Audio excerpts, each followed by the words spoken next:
You didn't just appear this morning and are who you are because you woke up. It's goes deep down into childhood, the way you came up, people around you, the traits of the people around you, those experiences you had as a kid, individualized to yourself, whether it was almost getting hit by a car on a bike or, getting attacked by a dog or winning the championship as a 12-year-old. Just all these unique experiences have collectively made you to who you are today. All the good and bad ones. And nobody's perfect. Everybody's has flaws.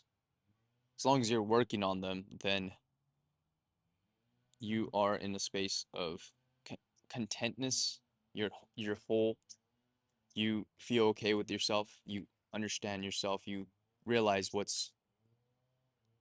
you're working on and what you're trying to do in the world, which makes things a little more simple. But that being said, you're not just yourself because you woke up this morning. It goes super deep, super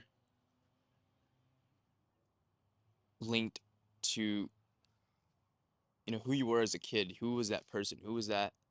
What characteristics did you have? Were you serious? Were you funny? Were you mad all the time? Did you have a funny lisp? Just whatever it is, it's shaped the way you view the world at this very moment. And it is wired you to be who you are today without really thinking about it. There's certain tendencies and traits you have that are just a part of you. You don't think about doing them. You don't want to fear trees. Say you, what the fuck if you had like a whatever an instance with the tree that you associated the tree to being fearful or a certain particular park or situation or scenario. You're just wired that way. And it's very hard to undo, especially the longer it's been with you or you've been living with it.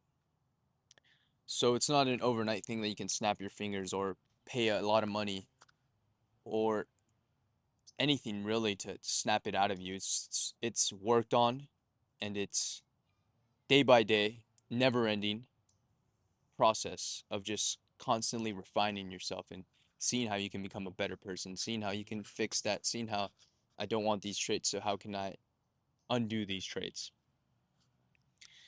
And first of all, you can't solve a problem without, looking at it as on the surface. If I have an addiction, say if I was addicted to weed, which I was in the past, it's not how can I stop being addicted to weed. It's not hide the pens or kill my dealer. It's not move away to a different city, though it might help a little bit, but it's more so why am I addicted to weed? Is it the weed itself? Is weed just that fucking good? Which, some of the moments are cool and all, with the boys, but it's not really that good because everything else that comes with it, the feeling, the what it does to your life. Okay. So if I understand that it's not good for me, why do I still do it? Then you come down to a deeper reasoning. Okay, so I noticed every time I smoke weed, I am running away from something. Or every time I smoke weed, it's because I have nothing else going on in life and I'm not, I could take the effort to go do that one thing that's in the back of the mind, but it's so much more easier calling the plug and having him bring it over here in 15 minutes. Plugs be lagging though, like 30 minutes, an hour. And and use that escape route.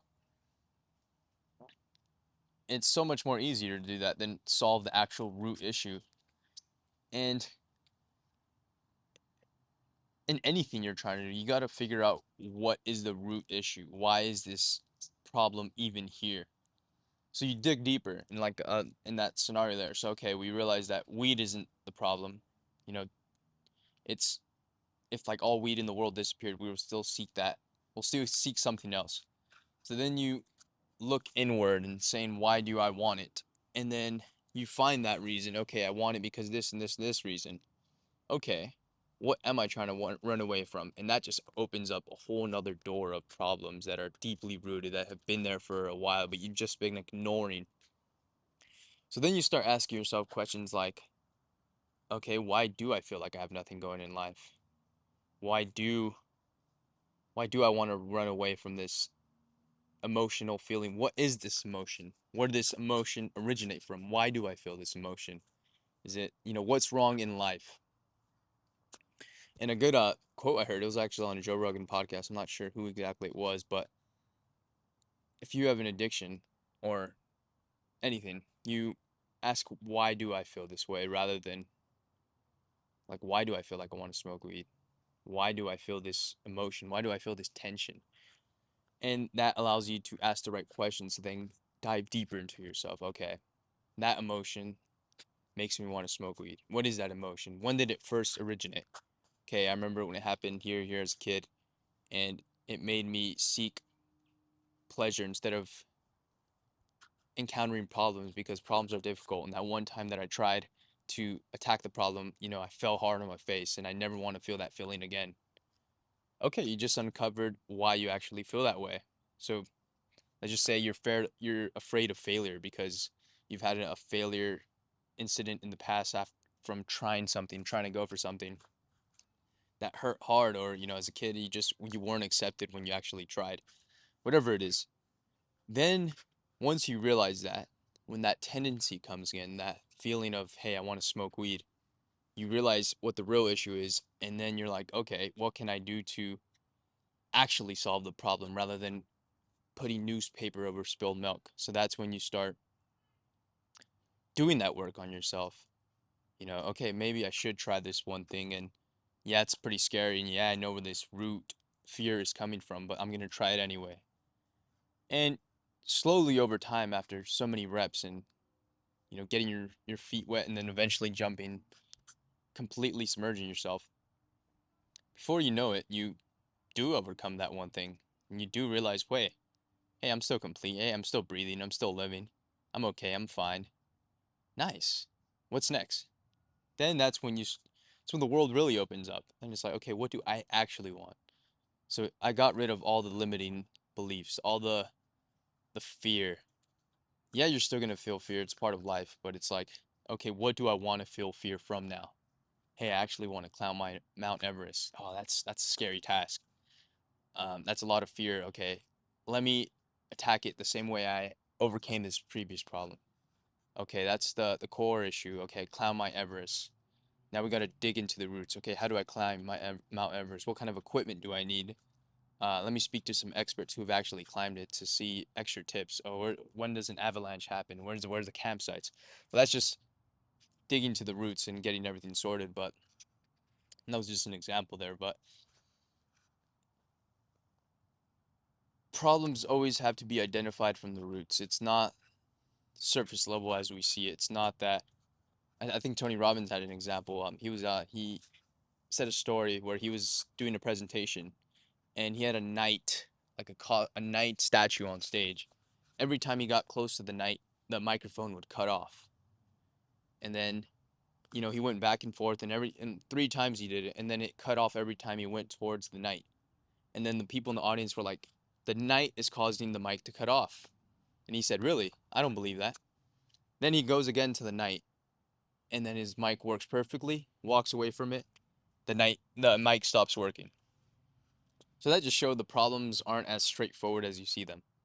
You may think of something like your first thought, identifying a problem, but most of the time that's not really the problem. You gotta dig deeper, dive deeper, and it's it takes a lot of work, and it's tougher. It's the more harder way to go about life, because it requires more thinking, more attention, more energy, more effort.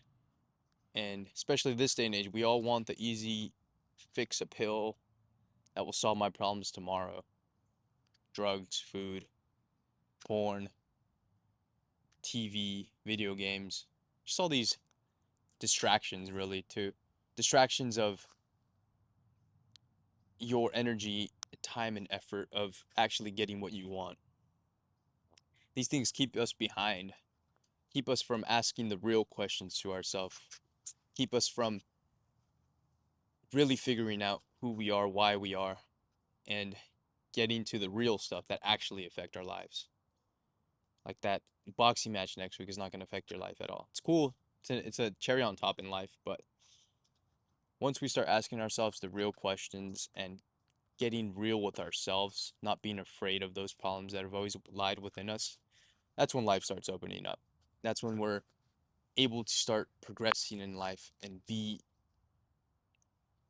really present and enjoying life. All the traumas and deeply rooted inside of you are just outside. It's no longer. You understand them. You have the game plan to the game. You have the keys to all the doors. So now it's like, how do you want to use those keys? You have the game plan. Okay, now you can start acting the game plan. It's not like you get the keys and all your problems are gone, but it's giving you the ability to even go and try to fix your problems or try to better yourself in those areas. This is how you really solve problems. You go to the root, to the core, rather than looking at things from the surface. And that's in anything in life. If a kid is a bad kid, that's the surface level thing. He's a bad kid. But when you dive deeper, why is he a bad kid? Okay, look at his parents, this and this and this. You go even deeper, look at the parents. They were this and this and this. They were this way because this and this and this, which then relayed all the way to his kid. And his kid has all those traits and even more with his own. But real change requires real effort. It's hard and it's boring and it's tough and it's draining and it's scary and it's tiring. And it's so much more easier to just go smoke a blunt, smoke a joint. But if you really want real world change, if you really want your reality to change, if you really want to become that person that you've known you've always had inside of you, that's when the real work is required.